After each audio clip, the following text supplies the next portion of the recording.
boa noite.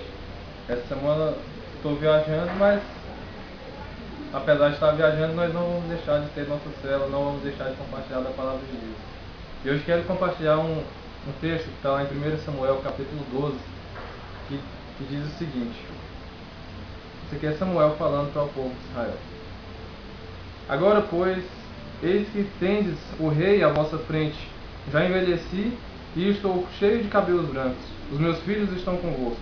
O meu procedimento esteve diante de vós, desde a minha mocidade até o dia de hoje. Eis-me aqui, testemunhai contra mim perante o Senhor e perante o seu ungido, de quem tomei boi, de quem tomei jumento, a quem defraudei, a quem oprimi, e das mãos de quem aceitei suborno para encobrir com ele os meus olhos. Eu vos restituirei. Então o povo respondeu: em nada nos defraudastes, nem nos oprimiste, nem tomaste coisa alguma das mãos de ninguém. Então Samuel disse de novo: o Senhor é testemunha contra vós outros, e o seu ungido é hoje testemunho de que nada tendes achado nas minhas mãos. E o povo confirmou: Deus é testemunha. Nesse texto, Samuel estava diante de uma situação que o povo de Israel estava pedindo um rei. E Samuel foi o profeta responsável por escolher esse rei para governar sobre Israel. E então Samuel ele encerra o cargo dele, que ele tinha de juiz. Samuel foi juiz, foi profeta e foi sacerdote. E como juiz ele liderava o povo de Israel. E então ele encerra a sua carreira de juiz em Israel para poder dar lugar ao novo rei. E aí, fazendo isso, ele mostra ao povo os pecados deles, o pecado do povo. Diante da situação, diante do povo, diante dos pecados de toda a nação, Samuel aproveitou ali o momento do fim da sua carreira para poder mostrar ao povo o quanto o povo tinha pecado e o quanto ele, Samuel, como líder, havia vivido de uma maneira reta, havia vivido de uma maneira exemplar. E ele faz isso em 3 pontos. O primeiro dele, ele dá o testemunho de si mesmo. Samuel fala o quanto ele foi reto, o quanto ele teve um caráter exemplar, o quanto ele teve uma vida correta diante das pessoas, diante da nação e diante de Deus. E ele fala, ele desafia o povo de Israel a encontrar nele alguma falha de caráter, encontrar em Samuel algum desvio. E ele fala, vocês me conhecem desde a minha infância, vocês me conhecem já há muito tempo. E aí, de lá pra cá, vocês viram fazendo alguma coisa errada? Vocês viram roubando de alguém, defraudando alguém? Vocês viram eu aceitando suborno, eu corrompendo ou sendo corrompido? E então Samuel ele dá o testemunho de si mesmo, de que ele tinha sido alguém de caráter reto, de caráter exemplar. E isso nos leva a perguntar: será que nós temos segurança, como Samuel tinha segurança de si mesmo, segurança do caráter que ele tinha? Não é uma questão de autoestima, de saber se valorizar, ou saber quem você é, mas saber qual é o seu caráter. Você se conhece, você tem certeza de que você é uma pessoa reta ou não? Samuel ele tinha essa segurança, porque Samuel viveu uma vida realmente exemplar. Samuel viveu uma vida realmente reta diante de Deus, diante da nação. Samuel foi alguém que teve uma vida completamente limpa de qualquer um desses problemas que ele falou aqui, que ele pontuou, e de vários outros problemas. Então a Bíblia nos mostra que Samuel tinha uma segurança da pureza dele, da retidão do caráter dele, da santidade dele. E aí eu volto a perguntar: será que hoje nós temos segurança de quem nós somos? Será que hoje nós podemos dizer que somos retos dessa maneira? Será que nós podemos bater no peito e falar: não, peraí, eu sou reto, eu tenho um caráter exemplar, eu sou uma pessoa limpa, uma pessoa que tem um caráter ilibado, uma pessoa que tem uma vida reta diante das pessoas? Porque, infelizmente, a maioria das pessoas até exalta muito a si mesmo, a própria retidão, o próprio caráter, a própria santidade, mas só como uma maneira de esconder os próprios defeitos, esconder os próprios erros, Muitas vezes a gente acaba ressaltando as próprias qualidades, apontando o defeito do outro, mas apontando o defeito do outro só para esconder os próprios defeitos, só para esconder os próprios erros, os próprios desvios de conduta. E fica esse primeiro ponto. O testemunho que Samuel deu de si mesmo e o testemunho que nós podemos dar de nós mesmos. O que eu falaria de mim mesmo e o que você falaria de você mesmo? E aí a gente é levado a ver aqui o segundo ponto, a segunda forma que Samuel usou para poder mostrar ao povo os seus próprios pecados e mostrar ao povo o trabalho dele, o bom trabalho que ele fez. Ele, depois de dar o testemunho de si mesmo, ele obtém o testemunho do povo. Ele pergunta ao povo: e aí, pessoal, como que é o negócio? É ou não é do jeito que eu estou falando? E o povo fala: mano, você tem razão. Você realmente foi um cara reto, você realmente foi um cara que teve uma vida exemplar, uma vida reta, um homem de caráter. E isso nos leva de novo a pensar: se Samuel obteve esse testemunho das outras pessoas, será que nós hoje podemos obter esse testemunho das pessoas que nos cercam? O que será que os outros andam dizendo a nosso respeito? Tem uma ilustração bastante interessante que diz o seguinte: que se uma pessoa te chama de burro, na moral não. Se duas pessoas te chamam de burro, aí você começa a pensar sobre o assunto. Agora, se 3 pessoas te chamam de burro, aí vai comer capim, começa a urrar porque realmente o negócio está feio, né? E agora, trazendo isso para a questão de caráter, de vida, de conduta, que é o que Samuel está falando aqui, o que as pessoas andam falando de você? O que as outras pessoas andam falando das suas práticas? E de novo eu volto a falar, não é uma questão de autoestima, de valorização e tal, de se as pessoas te valorizam ou não, mas o que você tem feito? O que as pessoas dizem da sua conduta e do seu caráter, de quem você é? Você é uma pessoa reta, uma pessoa justa, uma pessoa que anda realmente de uma maneira íntegra na presença de Deus ou não?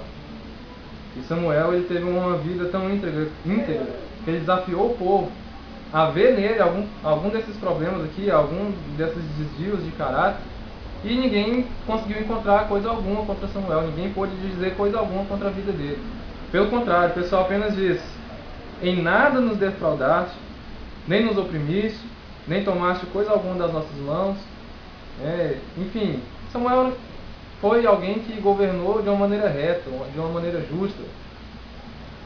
Então, Samuel teve o testemunho de si mesmo, ele falou que ele teve uma vida reta, ele tinha certeza disso, tinha segurança do caráter que ele tinha.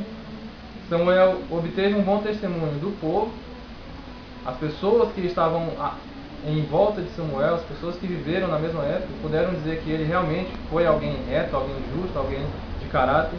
E terceiro ponto, Samuel obteve um testemunho não apenas de si mesmo e nem das pessoas, mas obteve principalmente um testemunho de Deus. Mais pra frente, Samuel faz um desafio. Em pleno período de seca, como por exemplo em Goiás, no mês de agosto e setembro, que é terrivelmente seco e quente, mais ou menos como se fosse nessa época aqui pra gente, naquela época lá em que Samuel viveu, ele clamou a Deus para que Deus mandasse chuva e trovões, para testificar aquilo que ele falou, para Deus confirmar se era verdade ou não. E foi o que aconteceu. Deus mandou chuva com trovão e tempestade, como as nossas que nós temos aqui no mês de dezembro, janeiro, por aí. Então imagina que se fosse hoje em dia, né, em Goiás, se Samuel tivesse vivido no nosso meio, em pleno mês de agosto ou setembro, ele teria pedido chuva e Deus teria mandado chuva, uma grande tempestade. Tamanha a retidão do caráter de Samuel, que até Deus aprovou. Samuel não apenas tinha uma segurança de si mesmo, e não apenas tinha um testemunho das pessoas que viveram junto com ele, mas Samuel obteve um bom testemunho de Deus. Deus confirmou as palavras dele. Aí eu te pergunto, terceiro ponto, o que Deus pensa a seu respeito? E será que Deus confirma as palavras que você diz às outras pessoas, ou que eu digo? Será que Deus tem confirmado as minhas palavras? Porque a palavra eu estou falando aqui passa primeiro por mim, eu tenho que pensar isso de mim também. Será que aquilo que eu digo, aquilo que nós dizemos, aquilo que a gente fala sobre nós mesmos, né? Será que a gente tem alcançado o testemunho de Deus, a confirmação de Deus sobre isso que sai da nossa boca? Samuel foi alguém tão reto, tão íntegro, que até Deus confirmou essa retidão que Samuel disse no meio do povo, mandando chuva numa época de seca. E isso nos lembra muito de Paulo, né, muitos anos depois, né, mais de 1000 anos depois. E Paulo, numa certa ocasião, ele pergunta para o pessoal lá da igreja de Éfeso: vocês são testemunhas que... Aliás, Paulo pergunta, não, Paulo fala para ele, né, vocês são testemunhas de que eu trabalhei com minhas próprias mãos para ter meu sustento, eu tive uma vida reta diante de vocês. E o próprio povo da igreja de Éfeso confirma as palavras de Paulo. Da mesma forma como Samuel falou aqui, Paulo falou lá na frente. Então não é alguma coisa que está restrita a uma pessoa ou outra, mas é alguma coisa que está disponível para todos nós. Nós podemos ter essa vida exemplar, nós podemos ter essa vida reta diante de Deus, diante das pessoas e diante de nós mesmos. Não é uma coisa para pessoas especiais, mas Samuel era um homem como você e eu, era um ser humano. Paulo também. E Paulo, muito longe de pensar que ele era o santarrão, ele fala que ele era o principal dos pecadores, era um homem miserável, como eu e como você. E ainda numa certa ocasião, no livro, na carta de Paulo aos Tessalonicenses, ele fala o seguinte, que ora pelo povo para que Deus tornasse a igreja lá de Tessalônica, tornasse os crentes de lá dignos da vocação, dignos do Evangelho, para que o povo tivesse uma vida reta, uma vida pura, uma vida santa, uma vida íntegra, como a de Samuel, como a de Paulo.